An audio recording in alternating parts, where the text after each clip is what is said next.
Hello, my friends, and welcome back. I'm Chiscool Gaming, and I am retiring. That's it. I'm out. Peace out, baby. I'm retiring from leadership.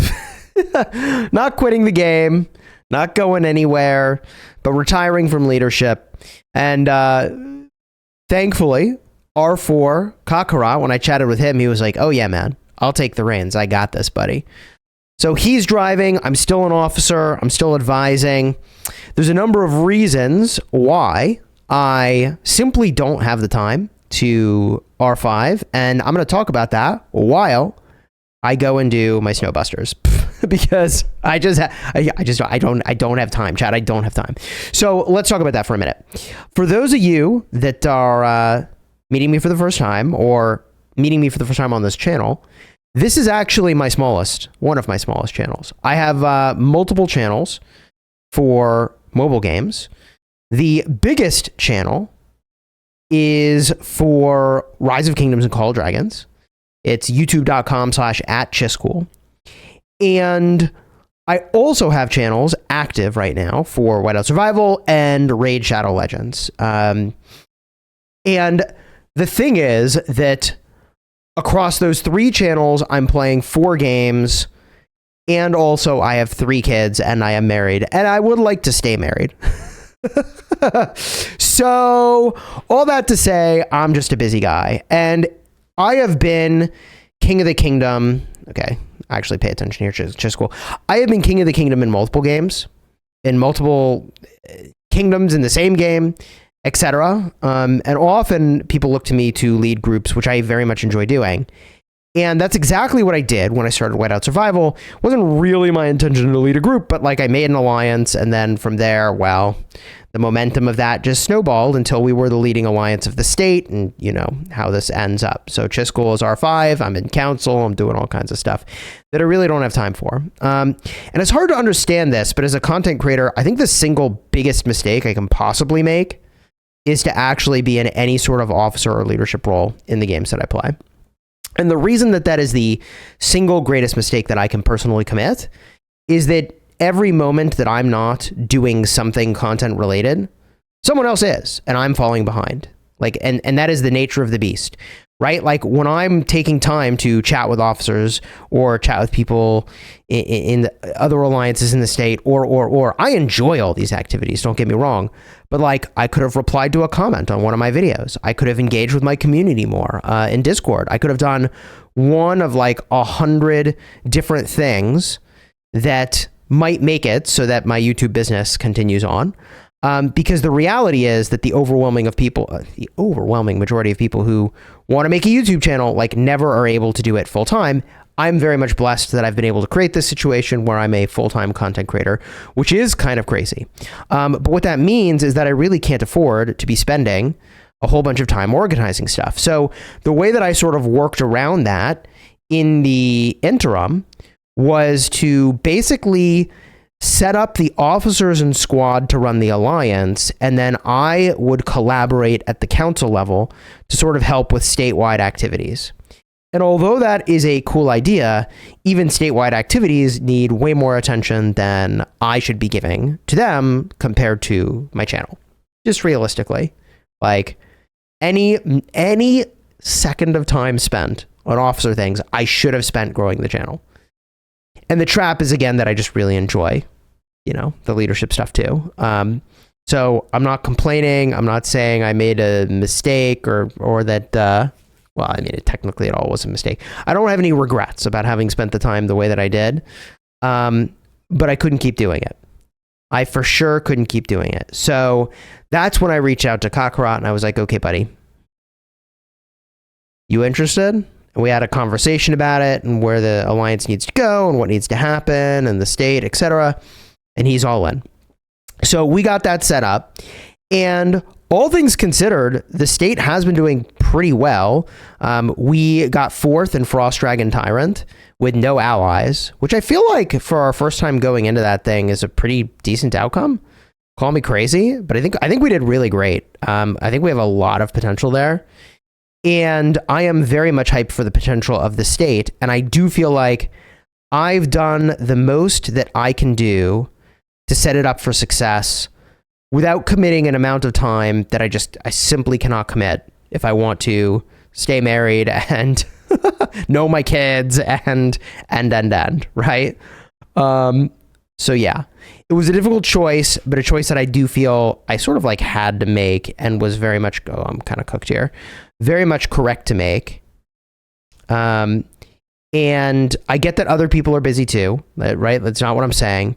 But what I'm saying is the nature of a YouTube gig is not like, a 9-to-5 job. Not that 9-to-5s are really 9-to-5 anymore. When I had an office job, the expectation is that I was reachable around the clock, quite frankly. But like it's not a job where you show up and you cash out every day or whatever. That's really like, there's like not, you only succeed if you put in the effort necessary for success. You can't phone it in, I guess is what I'm trying to say. Oh, hey, the moose. Kind of forgot about the moose. Yeah. Here we go. We got you, moose. Sucks to suck, moose. All right, here we go.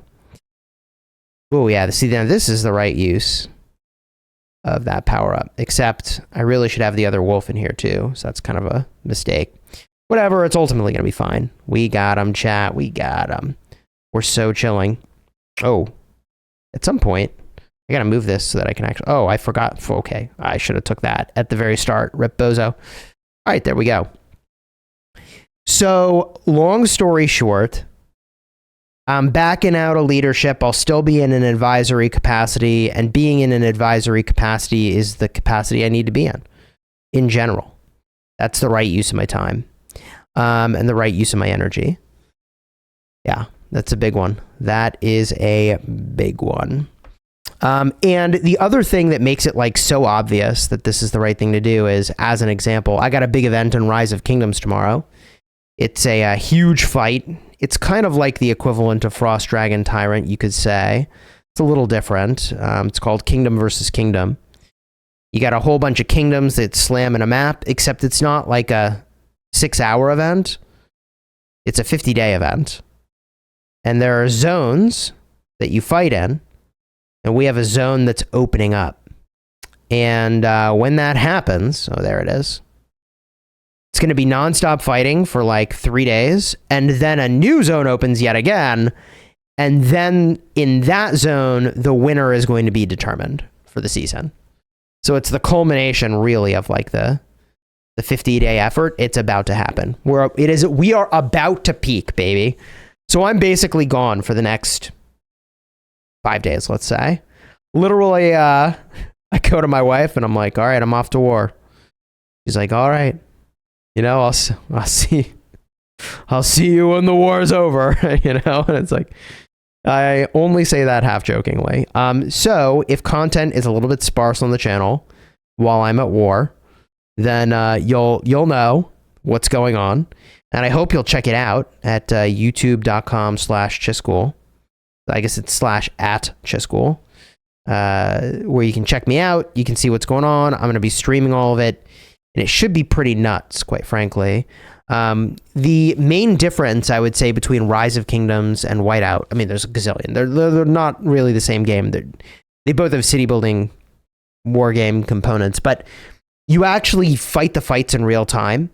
So like when you rally something in Rise of Kingdoms, there's the waiting period where everybody gets in the rally, but then you actually in real time watch the rally unfold, and people are rejoining into the rally as it's happening, and like you fight in the field in real time. It's kind of like a mix of a city builder and a real-time strategy game, an RTS. That's I think that's how I would describe it. And I think it's a pretty accurate description, which is, something I've certainly very much enjoyed. In fact, that is how I got started on YouTube, if you can believe it. 7 years ago, when I got started on YouTube, okay, it was for Rise of Kingdoms. I was just kind of goofing around, and I'm kind of cooked here if I stay there. I'm actually going to die. I'm dead. Oh, I'm alive. But I wasted my juice. The juice is wasted almost entirely, but not quite entirely. All right, well, it is what it is. yeah, so I saw a forum post for Rise of Kingdoms, hilariously, and they were making a content creator program.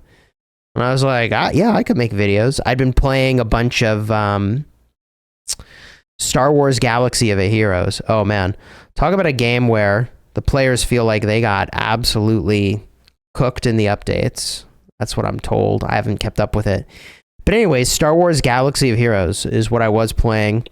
And I even discovered Rise of Kingdoms because a content creator made a video, a sponsored video for Rise of Kingdoms. It was Mobile Gamer. Dude's a legend. Love the guy. Anyways, I saw that vid. I started playing the game. I ended up really liking it. And then from there, I joined the creator program. I interviewed with them. And when I interviewed with them, I had no channel. I was just getting started. So I started making videos. By the time they actually got to me, I had about 200 subscribers. And they said, you know, Chiscool, after like an hour plus of talking with me, and I shared a business plan with them, they were like, okay, you don't really have any subs yet. You don't really have viewership yet. We believe in you. And I became the biggest creator for that game. Despite the fact that other sponsored creators had quite literally millions of subscribers, which is pretty wild. They no longer cover the game, but I'm the biggest creator for Rise of Kingdoms at over 250,000 subs at this point, which is pretty wild. So, and it all started from a sponsored vid to a forum post, baby. And it was actually during the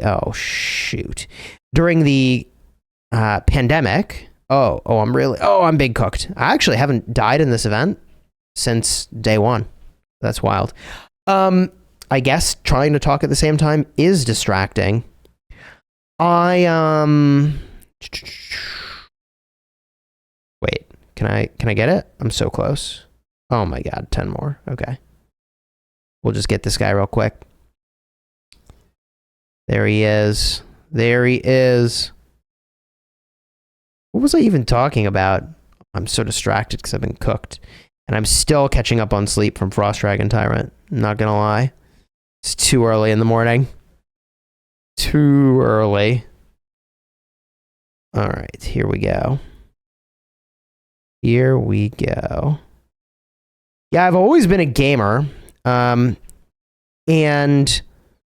getting into mobile gaming was an interesting twist. Oh yeah, it was what I was saying was during the pandemic, things really popped off. And quite literally, right before the pandemic, I decided to go full time as a content creator.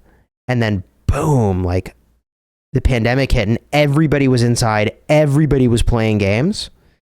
And so that was like really fortuitous timing that I had gone full time in that moment, because I got to really like capitalize on all the interesting gaming, and city building war games in particular saw like a real, I think, lift in attention. Oh, okay. Attention and interest and players.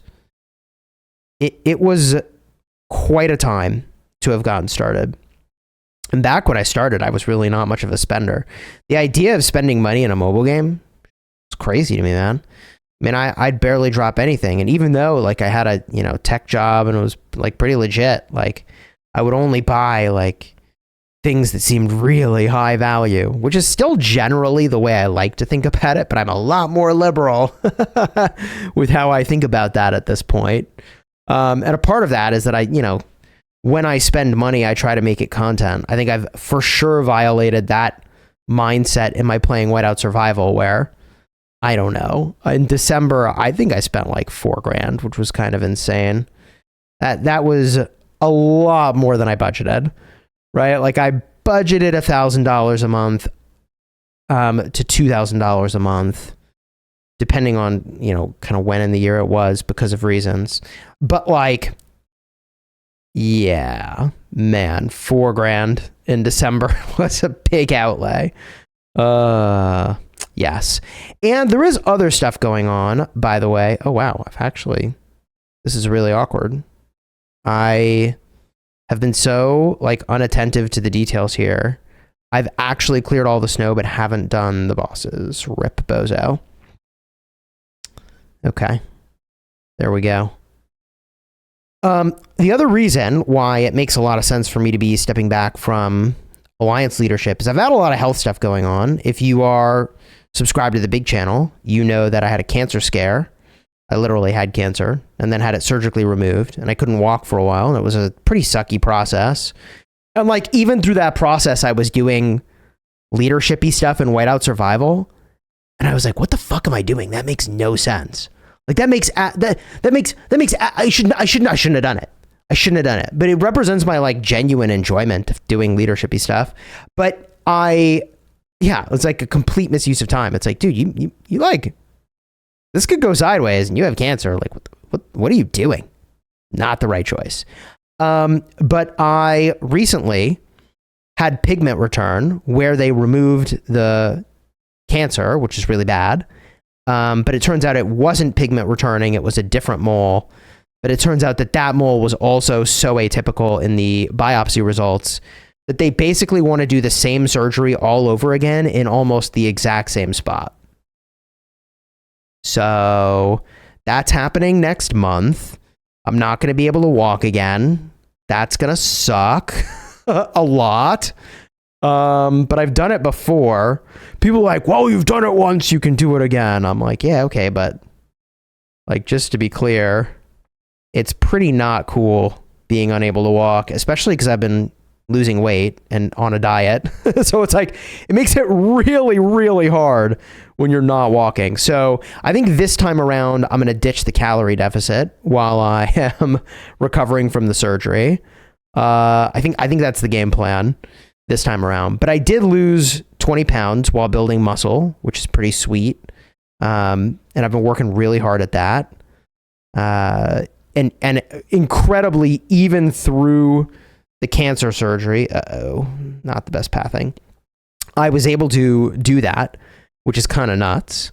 And I've talked about it on some streams, I think, but I've been trying to kind of maintain a 500 calorie deficit daily, which, you know, basically every week you lose a pound at that kind of progress. You don't want to lose weight too fast. And I didn't have that much to lose, but obviously, I had 20 pounds to lose and I still want to lose more. But the thing that was really crazy, when I tracked everything, I have a special scale that tells me body fat percentage and muscle mass and fat mass and all this really cool stuff. What I saw was that when I couldn't walk and I was dieting, I was losing fat and muscle. And it was like, I lost so much leg muscle. And then as soon as I could walk again, I started losing just fat, and I dropped in body fat percentage, whereas body fat percentage was basically just like stagnant when I couldn't walk. And then as soon as I could walk again, I was losing body fat percent, which is exactly what I wanted. I was around 30% and I'm now under 24, which is pretty awesome. So I want to keep pushing that down. I want to see how I feel at like 20%, but I guess that's going to have to wait because I'm going to have to go to maintenance calories in a week. So I can probably drop another pound and then maintenance calories it is. Yeah, I can't overstate how much I'm like really not looking forward to that surgery. This time around, instead of doing it with my dermatologist, who I did think did like a really good job, I'm doing it with a cancer surgery specialist. So, I don't know. They have a slightly different methodology for how they approach it, but it's very similar. This one gives me like a boot-like bandage, and I basically am not supposed to change it. So the way that I guess works is like they put this boot thing on me, and then I can't shower, which is gonna suck. And after a week, I go back in, and then they change out the wrapping or bandage or boot or whatever it is. And then a week after that, I come back and they take out the stitches. Yeah. So gotta wait. Just cool. Gotta wait. So that's kind of the game plan. But the thing that really sucks about that is like, I don't know, once they find skin cancer, they kind of poke around a lot, see if they find more, which not ideal, buddy. It's not ideal. So every 3 months, I've got to do a skin check. they're going to biopsy some moles, and if they're severely atypical, I got to do this stupid surgery all over again, wherever the mole is, which is not, it is not good. It is, wouldn't recommend it, chat, wouldn't recommend it. But I did jokingly say that I would get turned into Swiss cheese. Your boy cheese was going to get turned into Swiss cheese. Oh, shoot. As a result of this cancer situation, and that is definitely, unfortunately, the case, chat. That is the case. I actually, you know what's funny to admit? I'm going to admit it. I'm actually going to admit it. During the first surgery, right? You're just laying there. Like, they don't knock you out or whatever, because it's, at least for what I'm doing, it's not that big. It's on my leg. And they're like, yeah, you could use your phone. You could do whatever you want. And I had no clue what to do. I was so unprepared for that. So I actually did open up Whiteout Survival. If you can effing believe it.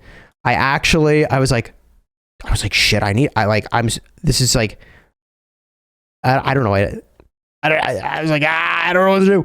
And I opened up Whiteout Survival, and I just was like doing some quests, and I was like debating if I should say anything in Alliance chat. They're like, yeah, they're effing cutting up my leg right now, trying to cut out this cancer.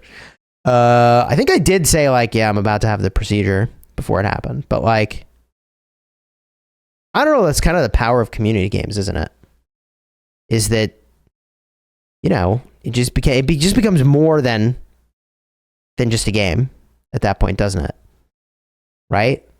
And people play games for all kinds of reasons, but I think for me, a part of the reason I got into mobile gaming, for what it's worth, was that I had this like really crazy insomnia, and I saw a bunch of doctors and nobody could figure it out. You know, eventually we got there, kind of, mostly. But you know, at the time it was really awful, and I would be up and, you know, at like 3 a.m. still unable to sleep, and as a sort of cope, I would game, which isn't particularly helpful for trying to get back to sleep either, right? But I would game because I just like laying there unable to sleep was like really, it felt unproductive, and also I think it is really an unproductive strategy. Like, you got to get out of bed at that point and just like do something else, and then try again after a time. So what I would do is I would game. So the games that I was playing was like, I mean, this was like 20 years ago. I'm old. But I was playing like Halo on Xbox, and I was playing Diablo 3 Reaper of Souls, right? These are some games, baby. Classics. These are good ones. And I guess not classic. That's really not fair to say. But you know, the classic franchises, you could say, okay? And let me tell you, for obvious reasons, like a first-person shooter is not a great choice at like 2 a.m. when you can't sleep, right? And again, this was like 20 years ago, but and I wasn't just playing Diablo like casually, because I don't do anything casually. I was playing on hardcore, so like if you lost your character, it was, you know, like you die, it's permanent character loss, right? So that's where mobile gaming came in and was a much better option for me. City building war games actually are far more relaxing and a much better, I can't sleep, productive thing to do. And in general, nowadays, I would say like the worst thing you can do is really be looking at a screen if you can't sleep. That is a very bad plan. But you know, back in the day, what I would do is I would open up a city building war game. At the time, it was like Rise of Kingdoms.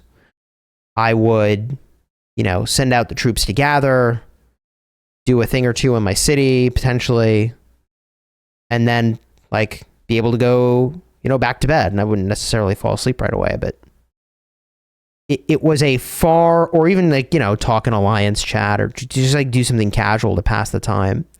But it let me like feel like I was being productive when I was otherwise like not able to do the thing I wanted to do, which was, you know, sleep.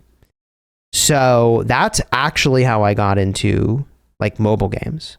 And really, I don't know if city building war games were exactly the first foray in, now that I think about it. I think the first game that I did, what was this thing called? It was, I think, by like Juicebox Games. I think it was like Honor Bound was the name of the game. It was a hero collection game, a squad combat game. And after Honor Bound, I got into Star Wars Galaxy of Heroes. And then after Star Wars Galaxy of Heroes is when I ultimately got into Rise of Kingdoms. And then it was really proper city building war games. You know, not that I hadn't played my fair share of Civilization and Travian and all the good ones. The old Masters of Orion. That is a classic right there. Right? That, when we say a classic, that's a classic. I mean, when I was a kid, man, I played Wing Commander. You know, that was the real stuff back in the day. Privateer. That's a game. Okay, back when we were gaming. Privateer. Oh my God. You had a spaceship and you went around and made deals and got chased by pirates and there was some kind of story, and that game slapped, man. Actually, one of the best games of all time. Easily. Masters of Orion as well. Mu and Mu 2. Whew, classics, baby. Classics. Now, those are not like intensely multiplayer city builders, you know, but gosh, they were good. I mean, Hot Seat Masters of Orion. Like, you gotta have a forehead like me to know what that was.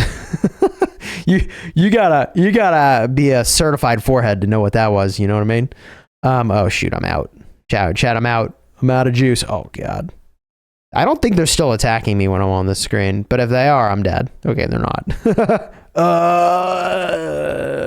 Okay. It's gonna be fine. We're gonna be fine. So we're good. Yeah, so this kind of became like a life story of Chiscool. In part because I'm actually kind of having fun doing this, but also I need to get this this done. And I was like, what am I going to talk about? Well, let's just talk about it. Let's just talk about it, chat. Yeah, here we go. Ooh, get this first. Okay. Yeah, my gameplay is definitely anything but perfect as I go and do this.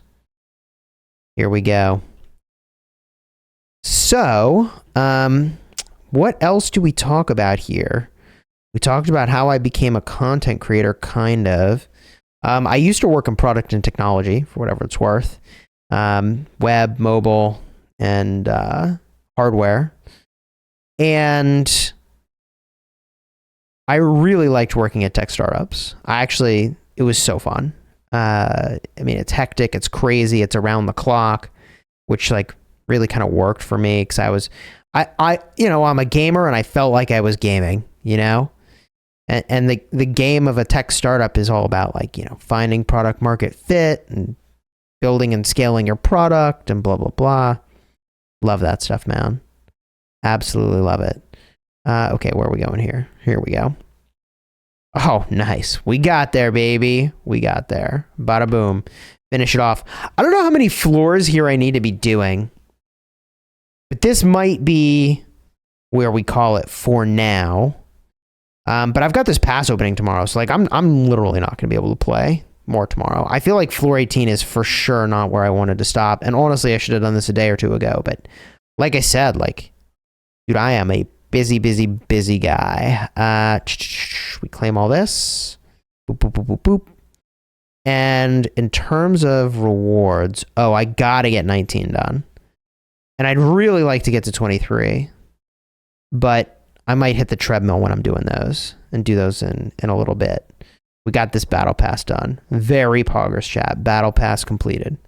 Very poggers. I did complete the guide for what it's worth. So the first time I had cancer surgery, it was during, I think, which one? Wandering Convoys, the one that's active now. And I didn't do it at all. And I knew that would bite me because I would never be able to finish this until Wandering Convoys came back. And so when it did finally come back, I had 900 of the question mark book thingies saved up, map fragments, that I blasted through. 900 map fragments. I slammed, I think took like 800 of them, and I went from 0 to 65 stars on Wandering Convoys. Good times. Anyways, you enjoyed the vid, throw a like in here, subscribe. I'm resigning. I have resigned from leadership. But the state is in a great spot and continues on because I'll still be here. I'll still be doing stuff. But now I have like an obligation level that matches the time commitment I have, which is the right thing to do. Should have done it sooner. The next best time is now. Until next time, you have fun smashing your enemies. Take care, everybody.